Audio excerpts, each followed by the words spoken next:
Samantha. No, that's not. Man, one job I had. Garrett, he one messed job. you up, man. Oh, man. We have with us today Garrett White of White Real Estate Investment Firm, and I spoke to him before the show, and apparently he knows stuff about real estate. That's as far as I can understand. Garrett, I'll tell you something, buddy. You are here for one reason and one reason only. Your cousin is one of my favorite people of all time. You understand that? Cameron, you understand that is one of my favorite people. You know that, don't you? Oh, I love Cameron. Yeah, he called me and said, man, I really would like for you to do me a favor, get somebody on the show. He did me a solid. He thought he's got to talk me into it. I said, Cameron, what do you want? Okay, buddy, no problem. Yeah, absolutely. That being said, I've been hearing about you and your young success for years because he's bragging on you. It is your cousin, right? So he married into my cousin's family. So he's just one of my best buds. Okay. So, he's always bragging on you. You understand that, don't you? Oh, yeah. So you got to live up to it right here. I'm going to try. A lot of pressure. A lot of pressure. So, one of the things I did, I called Cameron about 2-3 months ago. I was told, if I want to be a real patriot, I got to have a shotgun. And he was the guy I thought would be able to help me figure out what kind of shotgun I needed. And boy, was I right. His first text says, "I'm your guy," and and then the next 5 were long pages on all the different stuff I need to consider about buying the shotgun. So I know you guys go hunting quite often, don't you? Oh, yeah. You're good as long as you don't need any advice on how to actually shoot accurately. If you just need to know what gun, you talk to him. If you want to shoot good, you talk to me. So he has advice on which gun to hold. That's it. That's all. Okay. That's as far as his expertise goes. Okay. So, Garrett, give me a little bit of your background. Kind of fill me in on a little bit. How did we get here and you get in that seat? Besides Cameron pushed your way in here. Yeah. Well, first off, I want to take a couple seconds to kind of mega project you. Do you remember Am I talking? I can't hear myself. Oh, I can hear you talking. Okay, cool. So do you remember the ProShine meeting from several years ago? I do. So we did meet at that meeting. That was the first time I'd met you. And you were a little clean cut back then. You understand Oh, that? yeah. I had the baby face then. That's right. Yeah. I'm afraid to tell you. What is it now? Yeah. Well, that's arguable. Yeah. But that was special for a couple of reasons. Number one, I think at the time, kind of give a little bit of backdrop, it was a meeting that I had with Mr. Vagnone and Cameron, who we've spoke about. He was there. We were wanting to buy this ProShine business, and I think we were probably like 22, 23 at the time. And looking back now, I almost made that happen. I know, but I've had some perspective change since then. I realized how kind of much of a favor you were doing for us. Like, you probably knew we weren't the best fit for that, and it wasn't about the seller. It wasn't about you or anything in that case. But it was a cool story because, it was a $2-3 million per acquisition. I can't remember. All we had was maybe $25,000 we could put down, which is less than 1% of the total purchase price. We were going to sell this seller on owner finance, and we get in there, we give him the pitch, and he's looking at us with blank eyes, and we're kind of like deer in the headlights, not knowing what to say. And the thing I remember most though was what you said. You kind of interjected there, and you said, Mr. Seller, I feel like this deal probably ain't going to work, but more importantly, I wanted to introduce you to these 2 young men. They're going to be something special. And you said, I think your words were, they're little bulldogs that when they sink their teeth into something, they don't let go. And leaving that evening, I remember, me and Cameron joking about it and laughing, but how we just got completely walked down by these guys, and how embarrassing it was. But it was a wonderful experience. Oh, it was, and that's what I remember. Is I remember calling my mom and telling her, and I said, "Man, you're not gonna believe what Mr. Joe said about us." And leaving that, ever since then, that's always stuck out with me, and I've always said I'll work hard enough to make sure I prove Mr. Joe right about us. So here you are, baby. Yeah, so here I am. I think it says a couple things. Number one is, for people that maybe have a kid that, you're wanting to kind of encourage, giving somebody a seat at the big boy table, that's number one. You whet our appetite. You gave us a shot, and it kind of inspired us and saw what was possible for us, even though we weren't ready at the time. And then the other thing is just the power of the spoken word. There's the saying, people may forget what you say, they may forget what you did, but they'll never forget how you made them feel. Yeah. And that day you made us feel, like a couple $1,000,000, even though we didn't have that couple $1,000,000. Right. You made us feel like it. Right. So I just want to take a couple seconds to kind of Well, share I appreciate you sharing that story. Here's the reality. One thing you and I can disagree on. I do think you guys were ready for it, because that was a case where it was a car wash owner that wasn't operating the car wash well, and you guys could have done an excellent job of operating that car wash. Yeah. And if they would have seen that, they might have been best to hand the keys over to you and let you operate that business. And I tell people that from time to time. Sometimes your efforts and your hard work are more important than the cash. And I thought that might be a case there. It wasn't. Yeah. You win some, you lose some. But that's really what I was trying to teach you guys, right? Right. And I was also trying to explore with these particular owners, would they consider allowing somebody to roll up their sleeves and fix what I knew was an operational problem. Great story. Thanks. I appreciate you telling that. Yeah, no, absolutely. You're showing my age, man. That's been a while. It has, hasn't it? Man, it's flown by. So now I know $1 million is something you can handle, baby, because I'm going to your real estate investment firm website, and I'm seeing the different properties that you have turned and flipped. So let's talk a little bit about that. So Yeah. So what is White Real Estate Investments all about? So Because if you a con man, you understand Mark is gonna kick you out. You understand that? If what I did was teach you how to be a con man, That's right. we in trouble. Yeah, that's exactly right. So a little bit about my story. The way I got into real estate, it actually started when I was probably in my mid-teens, 15, 16, and we're actually going to have an opportunity to bridge the gap between business and hunting, which is something, you hit on it before the break talking about passion, the myth that you've got to follow your passion. My belief is that a lot of times you should pursue opportunities that could become your passion, and that's ultimately what real estate became for me. Hunting has always been my driving factor. That's always been my why. They say enough good reasons can change your life. And so for me, in my mid-teens, I learned about turkey hunting and fell in love. I became obsessed with it. And I don't mean that lightly. I mean obsessed. I'll give you a couple stories. So going into my senior year, I was valedictorian. All I had to do was take a full load of classes my senior year, and I was going to be valedictorian. That was important to me all the way up until my senior year. Senior year comes, and, that's the opportunity to have, early release or what have you. Well, spring semester, that's turkey season. Oh, no. Cameron took you up to Ohio, yeah, didn't he? yeah. So I end up in the guidance office and have a conversation with my guidance Cameron's counselor. a bad influence. And my teacher the guidance counselor and my mom about why I'm choosing turkey hunting over being valedictorian. That same semester, I ended up quitting the baseball team. I mean, people thought I was on drugs. Teachers was asking my mom, is he on drugs? Like, what is going on? But I was just Garrett, don't feel bad. I wasn't valedictorian either. Well, yeah, that's what I'm saying. Like, give me a break. I killed a lot of turkeys that spring, by the way.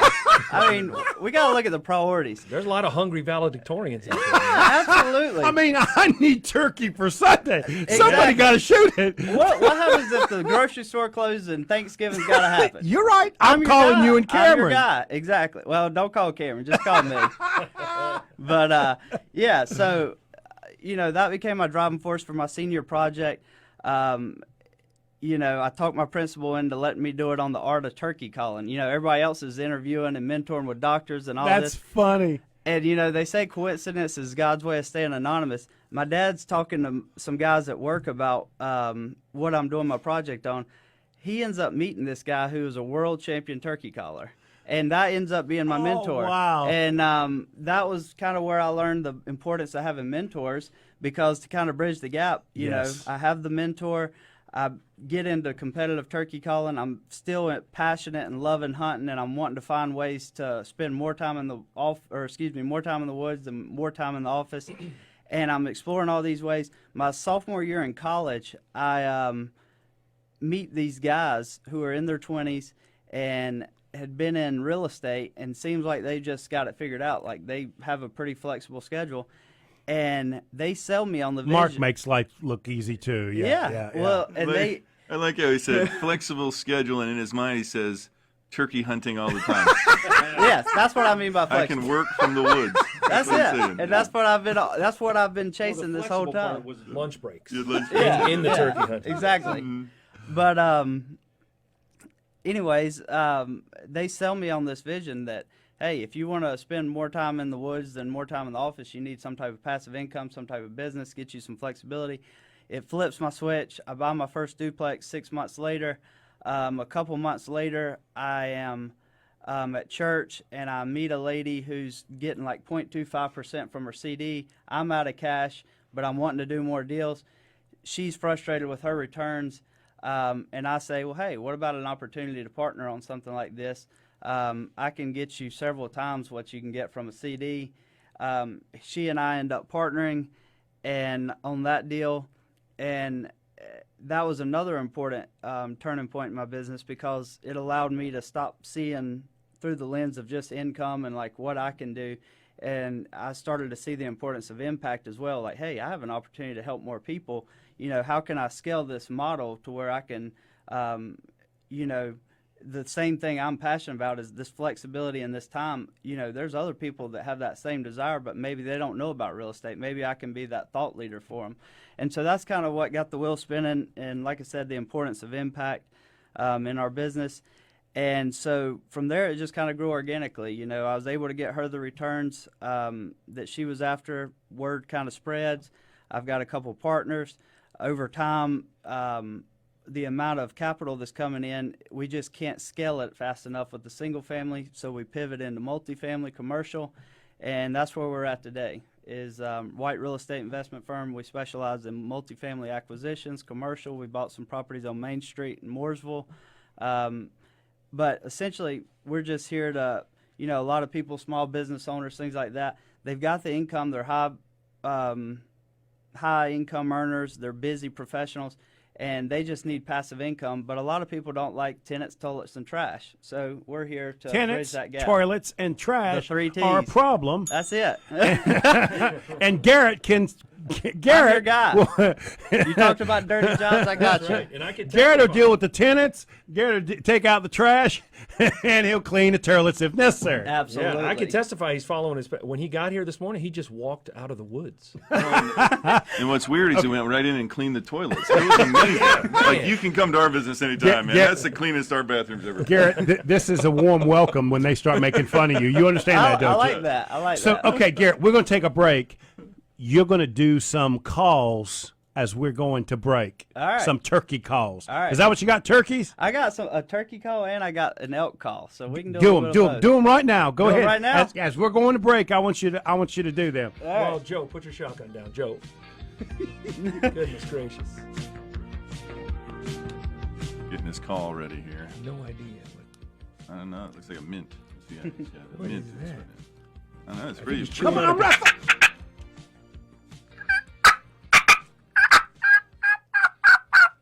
Poor little turkey. Wow, there was like And they come emotion in running that. when you do that. Elk. Got some elk in the studio. That's an elk. Whoa, whoa. You are listening to Local Biz Now. If it's Friday morning, somebody is creating all manner of chaos. We need a shotgun. We'll be right back.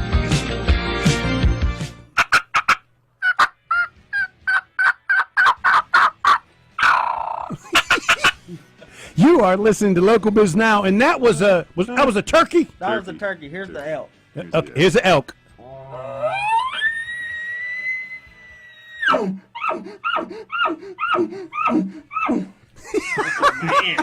And that's from a professional man. You understand that now?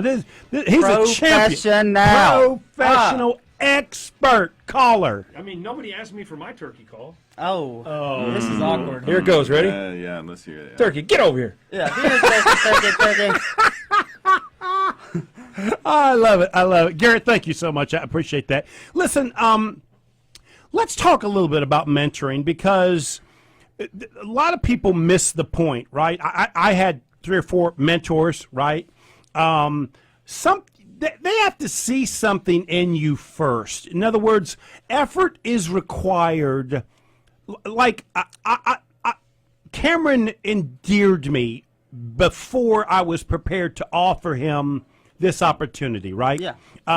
You had to endear them in some way first before they believed you were worthy of their time. You know what I mean? I mean, it's taken Mark 7.5 years before he decided to actually teach me the radio business, right? It only took me 7.5 years to endear him. I just thought you knew it already. That's the thing. Some don't learn by example. No, they don't. Right. So talk a little bit about that because I want people, young kids out there or people that have kids, to talk to them about putting yourself in a position. You just can't walk up to somebody and say, I want you to be my mentor. Yeah. So a couple of things there. First off, a lot of times mentors see a younger version of themselves in whoever they're going to mentor.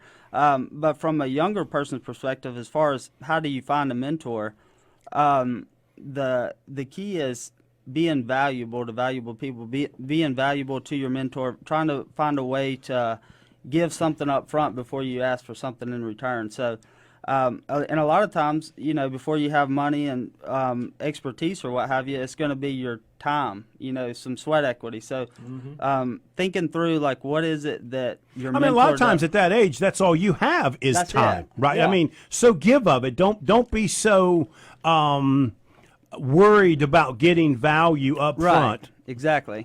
And Whoa, you did it. Exactly. That's what happens on this show when you say exactly. Got it. So, yeah, I mean, I wanted them to hear that, right? I mean, Yeah. Would you add anything to that when we're talking about mentorship? So let's do this. Tell me what is different about your investment firm than somebody else's. What is it that you guys do that is different? Because, Mark's sitting on a pile of cash, right? But I don't think Let's talk, Mark. I don't think he's just going to hand it over to you. What makes your group different? Yeah, so the best comparison would probably be to like a REIT. Number one, you get direct ownership in the properties that we're buying. Each property is like a single-purpose LLC. So when you invest, you know exactly what asset you own, and it's going to be like a local asset here in Mooresville or wherever. You get to drive by it, and with that comes a couple things. Number one, you got obviously transparency. Instead of being in a blended, aggregated fund that you don't know where your money's going, you know exactly what asset is going towards. You get to see the renovations, the value adds that we implement into our business plan. That's number one. What about the debt? Are they sharing in the debt as well and the risk of the debt? So they're limited partners, so all they can lose is the equity that they provide. So if you invest 50, the most you can lose is 50. The general partners, the GPs, are the only ones that are taking on the risk of the debt, and that's part of the reason that the GPs get a percentage of the equity is you're sharing in the risk. But other advantages to what we do is from a tax standpoint, you're invested in like a single purpose LLC, so you get direct tax benefits that can offset some of your earned income and things like that. The passive income is favorable, pretty strong returns compared to like a REIT. You're investing in a strong team that has invested locally in assets for combined over 20 years. The other thing being alignment with the deal structure, the way we structure deals. A lot of your REITs structure it to where they get a fee of some sort. Right. The way we set ours up is we give our investors a preferred return before we take anything. So if we say you're going to get a 6% cash on cash pref, you get that return before we get any type of upside. Right. So again, if somebody wanted to reach you, my friend, we've only got about a minute. How can they reach you? It's www.whiteinvestors.com. You can also email us at garrett@whiteinvestors.com. Okay, let's go ahead and put one of those babies back in your mouth and let's end this show with the turkey call. All right. You got You about ready? hold on. You got about another 35 seconds or so. But real quick, I just want to mention about mentorship is you got to have some initiative. Right on your wall, initiative. Get some. Because a mentor doesn't want someone that's just a dead fish. And that goes for not just that kind of business, but even Any kind. skilled labor. Yep. Yep. You got to try first before somebody wants to. Mentorship, absolutely. initiative. That's right. That's it. That's right. Mark and I got to make a poster on that. Yeah, that's a poster. Just the Forgot words. about the posters. If it's Friday morning, you are listening to WSIC, where your business matters. We're going to take you away. Garrett, take us to the end of the show, 20 my friend. seconds, Garrett. Let's hear it.